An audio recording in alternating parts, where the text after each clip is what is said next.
tanungin ko sana si SOJ or yung PNP, bakit sabi ni SOJ kanina na extradition daw cannot be initiated by us, it should be initiated by the requesting party, either ICC or Interpol. Am I correct, sir?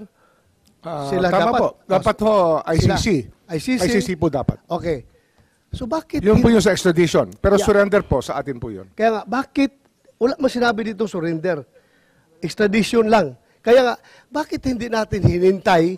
Yeah, with a view to extradition, bakit hindi natin hinintay yung ICC na mag-initiate ng extradition laban kay Pangulong Duterte? Bakit binyahin na kagad natin doon sa Interpol? Wala mo sinabi dito na kailangan natin i-surrender. Ang extradition po na nasasabi po sa Section 17 ay meron pong treaty sa extradition, sa extraditing state. Kung ano, halimbawa, ang ICC tsaka ang Pilipinas, kung tayo po member ng ICC, kailangan po ng judicial proceedings. Hindi na po tayo member ng ICC eh. Kasi kung member po tayo ng ICC, nakakatulong sana kay President Duterte na hindi po siya ililipad. Eh, siya po yung mismo nag-atras ng ating membership eh. Kaya nga Kasi yung po yung malinaw na malinaw po, ako, na may treaty po na kinakailangan para ho magkaroon ng extradition. Eh wala pong treaty eh. Kasi nga, nag-withdraw na tayo sa ICC. Kasi di ba ho treaty yun dati? Sapagkat ang Senado po nag-concur. Nag-concur po sila sa treaty. But unilaterally, it was withdrawn by the President. Kaya po, Pero sir, dyan, pero sir, ito, very clear mo ito, sir.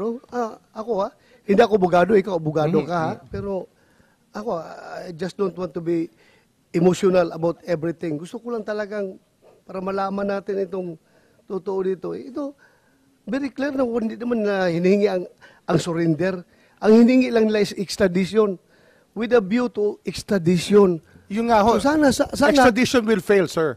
Extradition will fail because wala ho, kung ako tatanungin nyo ngayon, kasi nga wala nga tayong treaty. So kung will fail, bakit pa natin sinurinder si Pangulong Tsaka Duterte? yung extradition po nakalagay sa batas, state party po ang isa pong tinitingnan natin. Bansa po ang sinasabi sa Section 17. Kung yung mga koma nga, Sir, nanggagaling ito sa ICC, itong papel ito. Pero yung sa Section 17 nga, yung ating batas nga, sinasabi nga, dahil sa mga koma na yan, ay ang mahalaga, state party po ang mag-a-apply ng extradition. Eh wala ho tayong treaty sa state party o sa ICC kasi nga, inatras po ng President Duterte. Bakit pa natin sinurinder? Bakit pa natin Kasi yung po yung sinasabi ng batas eh. May surrender. May Yung po surrender. sinasabi. Opo. Ayun, that's what the law says. The law may be harsh, but it is the law. Ay, nako.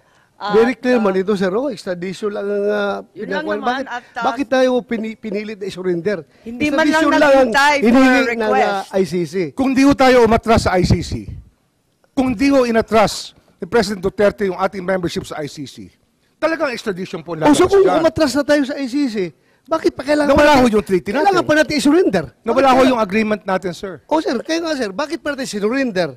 Kasi wala naman tayong, to start with, wala na tayong room statute na Yung po yung option. babasihan dahil wala na tayong, hindi na tayong membro. Bakit pa natin sinurinder? Mr. Para sa Senator, purpose. Mr. Senator, yun po yung option na binibigay ng batas sa authorities, sa amin po, sa amin pong departamento at sa ating pong executive department. Malinaw po yun. Ang surrender po ay isang option na pwedeng gawin. Pero hindi yun ang hiningi ng Interpol. Maliwanag yun, hindi po ba? Hindi kasi Dahil hindi nandyan sa binabasa natin, doon sa diffusion order, with a view to extradition, di ba? At yun lang.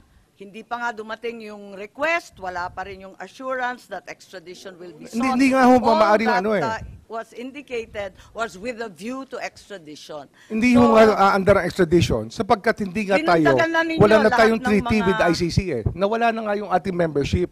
Kaya wala na hong extradition na route. Ang nangyari po, surrender route na lang po ang naiwan. Madam Chair. Kung di ho nag-withdraw si President Duterte, wala ho tayong naging problema. Kung wala na tayong treaty, locate and arrest with a view to extradition. hindi mo magawa ang extradition dahil wala na tayong treaty, di ba? So hanggang arrest lang tayo. Bakit mo binahe? Pwede mo namang isurrender dito sa local courts natin. Ipakulong mo dito sa Pasay. So, ang maliwanag, Bakit mo pa sinurrender? Yun po yung yun ang best judgment namin. Yun po ang tingin namin Hindi, ina-admit na mabuti po tayo. sa ating bansa. Mabuti. Yun po yung aming paningin ang pinakamabuting gawin under the circumstances for our country. Yun po ang aming tingin, ang tama naming ginawa. para nakakabigla naman dahil sinasabi ninyo, wala na nga tayong ICC, di wala tayong obligasyon. Hindi, pero yung Pinagdala na lang ninyo. ma'am, yung extradition kasi, pumapasok yan dahil membro tayo ng ICC. Dahil nawala tayo sa ICC, wala na tayong option sa extradition. Kasi tayo mismo nag-withdraw nawala tayong treaty natin. Kaya sumugal tayo sa surrender. Kaya yun talaga yun ang naging Pero, best judgment namin. ang sugal na yon, hindi nagsasaad na may obligasyon ng Pilipinas. Walang obligasyon talaga. Hindi, ano ho to Ang obligasyon ito to the rest of humanity Wala na nga ang Yun nga ho yun extradition. Kasi Eh, di yung ano pa sinusunod po obligasyon? natin, yung ating international humanitarian law na 9851.